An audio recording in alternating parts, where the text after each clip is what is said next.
روم کے بادشاہ کی طرف سے ایک شخص بہت سا سامان لے کر خلیفہ المسلمین کے دربار میں حاضر ہوا اور روم کے بادشاہ کا پیغام دیا۔ اپنے علماء سے 3 سوال کیجئے، اگر جواب دے دیں تو سارا مال ان کو انعام میں دے دیا جائے۔ خلیفہ نے علماء سے سوال کیا لیکن کسی نے تسلی بخش جواب نہیں دیا۔ حضرت نعمان بن ثابت امام ابو حنیفہ رضی اللہ تعالیٰ عنہ کم سن تھے، اپنے والد کے ساتھ حاضر ہوئے تھے۔ آپ نے والد صاحب سے جواب کی اجازت طلب کی، والد صاحب نے منع کر دیا۔ امام صاحب کھڑے ہو گئے اور خلیفہ سے اجازت طلب کی، اس نے اجازت دے دی۔ رومی سفیر سوال کرنے کے لیے منبر پر تھا۔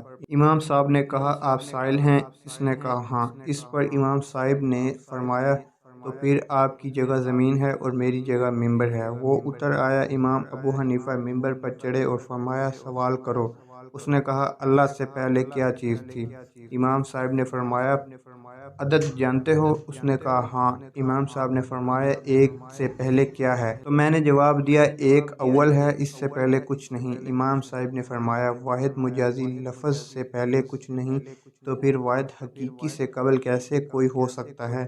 تو رومی نے دوسرا سوال کیا، اللہ کا رخ کس طرف ہے؟ امام صاحب نے فرمایا، جب تم چراغ جلاتے ہو تو اس کا رخ کس طرف ہوتا ہے؟ تو میں نے کہا، یہ نور ہے، اس کے لیے ساری جہات برابر ہے۔ تب امام صاحب نے فرمایا، جب نور مجازی کا رخ کسی ایک طرف نہیں تو پھر کیوں نور السماوات والارض ہمیشہ رہنے والا، سب کو نور و نورانیت دینے والا ہے، اس کے لیے کوئی خاص جہت کیسے متعین ہوگی؟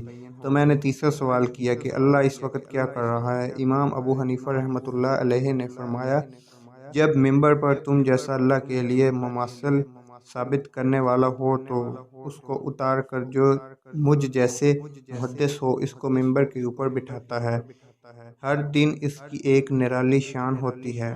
یہ سن کر رومی لاجواب ہو گیا اور مال چھوڑ کے چلا گیا۔ سبحان اللہ۔